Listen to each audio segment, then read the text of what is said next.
Ferran Torres se autodenominaba el tiburón, pero hubo un momento en que parecía estar jugando junto a Nemo en lugar de cazando en aguas profundas. Su historia no es solo sobre fútbol, es sobre la naturaleza humana del fracaso, la resiliencia y la redención que todos llevamos dentro. Todos conocemos esa sensación, el momento cuando todo lo que creías saber sobre ti mismo se desmorona. Para Ferran, ese momento llegó después de firmar por el Barcelona por 55 millones de euros. De ser el prodigio valenciano que conquistó Inglaterra con el Manchester City, pasó a convertirse en el blanco de memes y críticas despiadadas. Imagina esto, eres un chico de Valencia que cumplió su sueño de infancia anotando para su club local. A los 17 años te conviertes en el primer jugador nacido en el 2000 en debutar en la liga. El Mestalla rugía tu nombre, eras el futuro. Luego llegas al Manchester City y brillas bajo las luces de la Champions League. Te conviertes en el español más joven en marcar en 3 partidos consecutivos de la competición europea más prestigiosa. Pep Guardiola te da la camiseta número 21, la misma que llevaba la leyenda David Silva.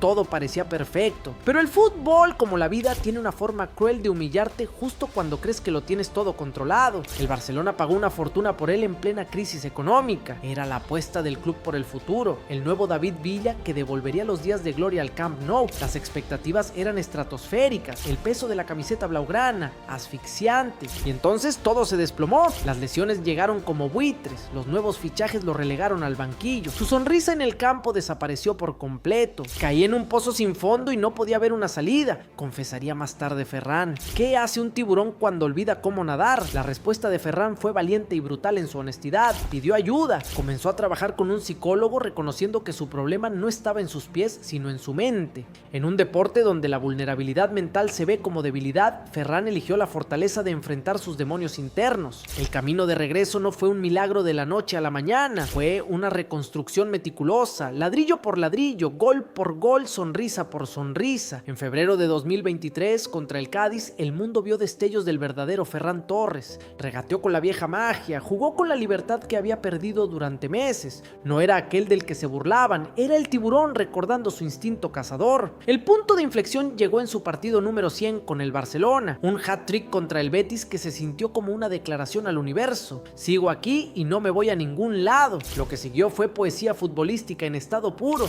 En la Champions League, ese torneo que separa por a los grandes de los inmortales, Ferran anotó un doblete crucial contra el Borussia Dortmund. Bajo las luces europeas, donde los héroes nacen y las leyendas se forjan, él volvió a brillar con una intensidad que recordaba sus mejores días en Manchester. Su celebración se convirtió en icónica. No era arrogancia, era la respuesta de alguien que había escuchado suficientes dudas para toda una vida. Era el sonido del silencio que les daba a sus críticos, pero también la voz de su confianza renacida. Pero la verdadera transformación de Ferran no era solo física o técnica, era profundamente psicológica. El jugador que una vez admitió necesitar ayuda profesional para manejar la presión, ahora la convertía en combustible puro. Me encanta que me odien porque me da la motivación para demostrar que están equivocados, declaró con una sonrisa que ya no ocultaba dolor sino determinación férrea. Esta nueva mentalidad se reflejaba en cada aspecto de su juego. Donde antes dudaba antes de disparar, ahora lo hacía con la convicción de un francotirador. Donde antes evitaba los duelos individuales, ahora los buscaba como un gladiador hambriento de batalla.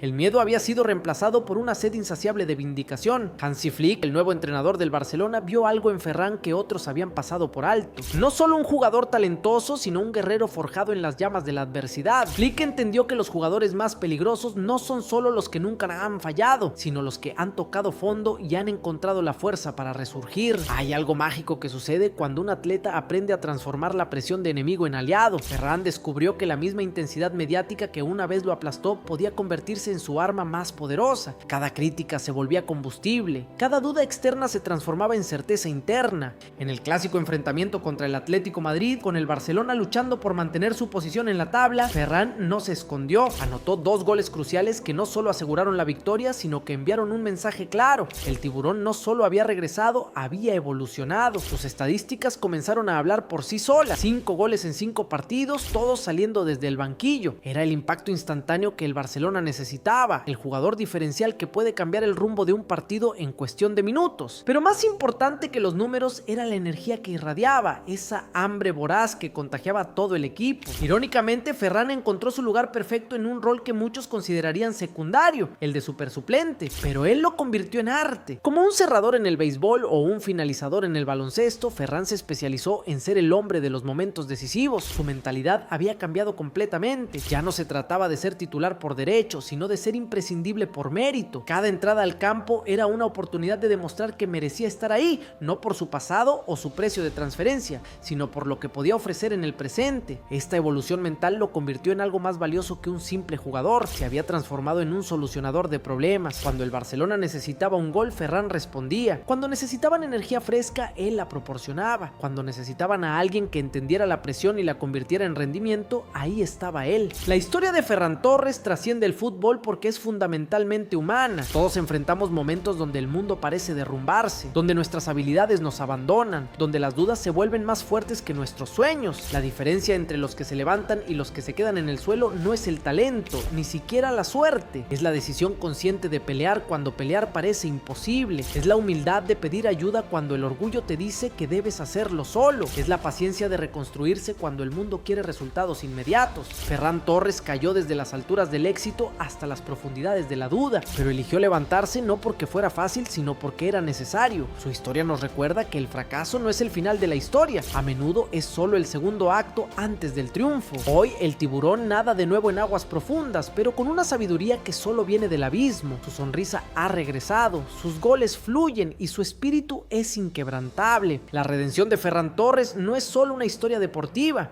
es un testimonio del poder incancelable del espíritu humano, un recordatorio de que no importa qué tan profundo caigas, siempre puedes elegir levantarte. El olvido no es permanente, la gloria puede regresar y a veces sabe más dulce la segunda vez. Pero ¿tú qué piensas? ¿Aprovechas su buen momento y lo vendes? ¿O te lo quedas en la banca? Déjalo en los comentarios, te leo.